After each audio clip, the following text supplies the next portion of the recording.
Hey, just a quick heads up that this video is not intended for children and contains frank discussion about genocide and colonial violence, both fictional and real world. Viewer discretion is advised.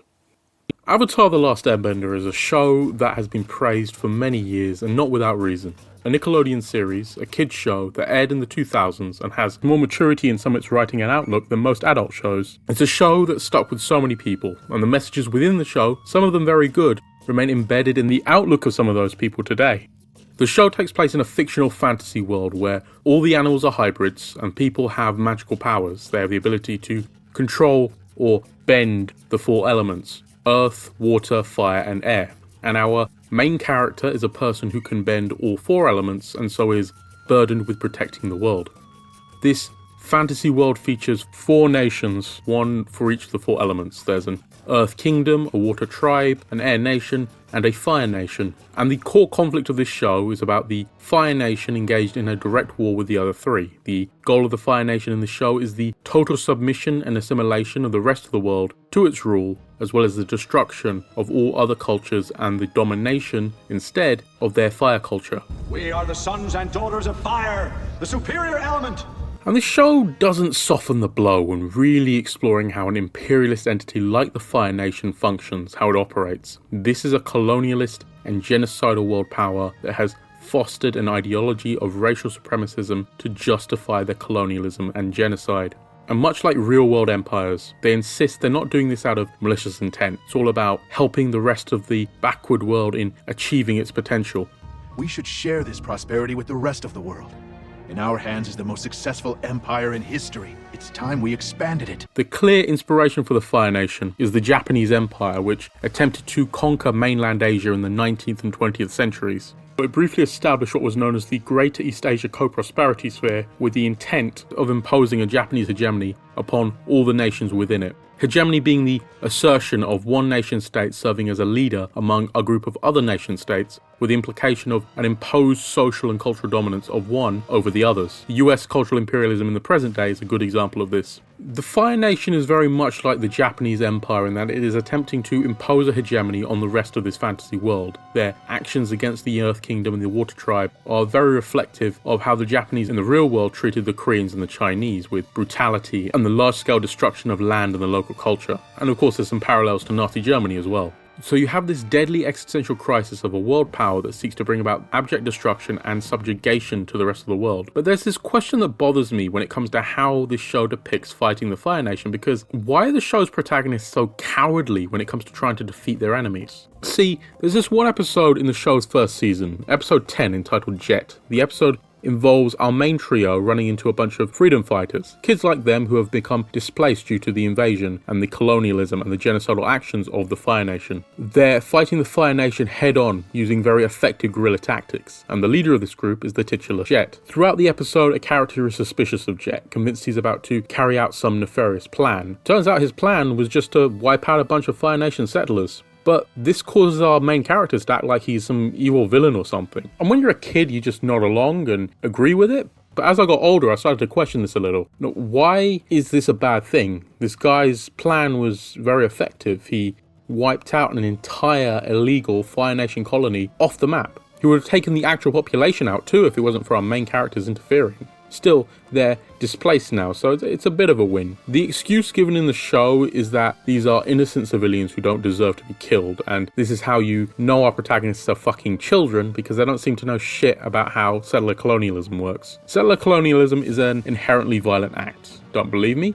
Ask the Cherokee and Inuit peoples, and the Taino and the Maya. Ask the Irish and the Sami. Ask the Palestinians. Ask the Maori and the Aboriginal Australians. Ask the Khoikhoi and the Bantu. What these people are doing is a violent act, and clearly not all these people are civilians. Clearly this is a base for occupying soldiers who are partaking in the genocide of the indigenous population. The Fire Nazi people who go to settle in the Earth Kingdom know full well they are part of an occupational force. They know their own armies at war with the Earth Kingdom. They know what their role is. There's one bit where they freak out about Jet attacking this old man, and no one brings up, why is such a geriatric old man part of a settler colony like this? Why is he there? more than likely, he was a soldier himself at one time, an occupier, part of an invading genocidal terrorist army. And okay, that probably isn't what the writers intended to imply when they wrote this episode, but what it indicates is how far this show is at odds with the realities of settler colonialism. The civilians involved in it aren't hapless innocents, they are fully aware of what they're involved with, and in the real world, settler colonialists are typically the most violent and bloodthirsty, and everything that these freedom fighters did was merely self-defense, and it's grounded in more sound logic and strategy than the main characters. Trying to destroy the colony was just, and any kids in these colonies that get caught in the crossfire, they are victims of their parents in the occupying state, not the people trying to liberate their homeland. It's not that all Fire Nation citizens should be seen as collectively guilty, but the people who partake in settler colonialism are directly participating in violence. This shows aggressive treatment towards Jet, painting him as a villain for doing what was necessary is highly questionable and indicates a lack of practicality when it comes to dealing with colonialism. Instead, it indicates a high level of idealism, as if there are only some bad occupiers. And yeah, sure, even in an invading army, not every individual soldier is the most evil person who ever lived, but this is a war. Jet is a militant involved in an ongoing armed conflict. These settlers are part of that war effort. They're as much fair game as any of the soldiers. If you don't want to get killed by people defending their homeland, don't try to occupy their territory. Simple as. If these kids were a little more pragmatic, they'd be working with this guy, recruiting him and using their own mystic powers and ingenuity to do exactly what he's doing. He took out one small settlement. They could take out dozens at once. But the main characters are so fixated and focused on a singular goal of taking out the main bad guy, believing that will simply be an end to the conflict. It's a strange sentiment because the show tells us that this conflict began with colonial ambitions, but they act like the colonialism is just this unavoidable, incidental byproduct of the war effort. But no, it's part and parcel of why this shit is happening in the first place. As good as this show is, and it's why I take messaging in this show seriously, because it deserves to be taken seriously, this outlook on how to challenge colonialism, how to challenge this pseudo-fascism, it's a very liberal, very cowardly outlook on doing what's necessary. I mentioned a lot of real-world colonized people earlier, referencing the violence they were subjected to, and are still subjected to in many cases. Violence isn't always direct, often it's perpetrated through economic means. The indigenous people of many settler states in the present, they've been deprived of access to resources and the land they used to live off of. They've been segregated into ghettos and reservations, and still they find themselves encroached on and their lives treated as disposable. Peaceful coexistence with settlers is not feasible because settler colonialism itself is a violent enterprise.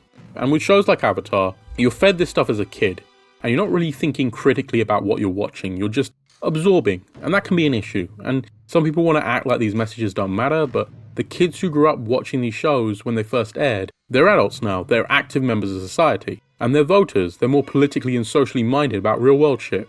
And the lessons they've learned from shows like Avatar inform how they think about and how they talk about a lot of geopolitical issues, which is a problem, because their perception of these issues is so narrow and simplistic and uncritical. They'll be dismissive of a freedom fighting force in the real world because it meets violence with violence. Yet, it seems they're far more critical of the violence being perpetrated by a small guerrilla force attacking a few settlers and soldiers than a state that's committed widespread murder and destruction of the indigenous population.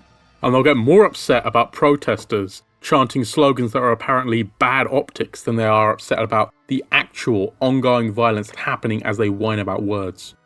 So, it's just one episode of the show, but it really sticks out to me, and it kind of reflects this general liberal attitude throughout the series about how an entity like the Fire Nation has to be defeated. While Jet is actually targeting the structure of this colonial empire, he is pulling up a settlement by its roots, and would have likely done so again if he hadn't been stopped by the protagonists. What he's doing is actually effective in fighting back against the Fire Nation. The show's main characters spend most of the time pissing about while the colonialism and genocide continue. And you know, in fairness, they're children, they don't know what the fuck they're doing, but still it shouldn't be that hard to figure out that they actually need to impede the imperial war machine, take out bases and settlements and allow soldiers to conduct their conquests.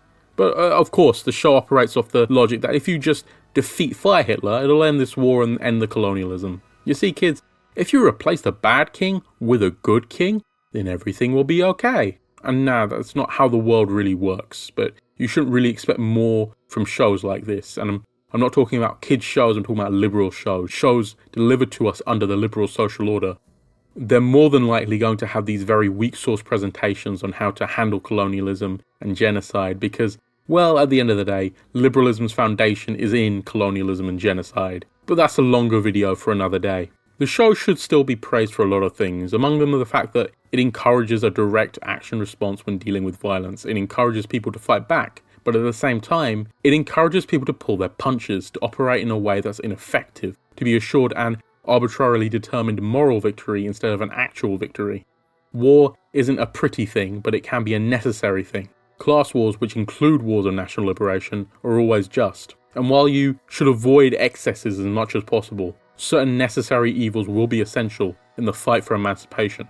And these are harsh realities, but ones that are important for kids to learn, because else they risk becoming idealistic adults who think you can bring about systemic change without violence or without doing what is necessary to defeat a genocidal force. Thank you for watching. Please like and subscribe and let me know what shows you'd like me to cover in the future.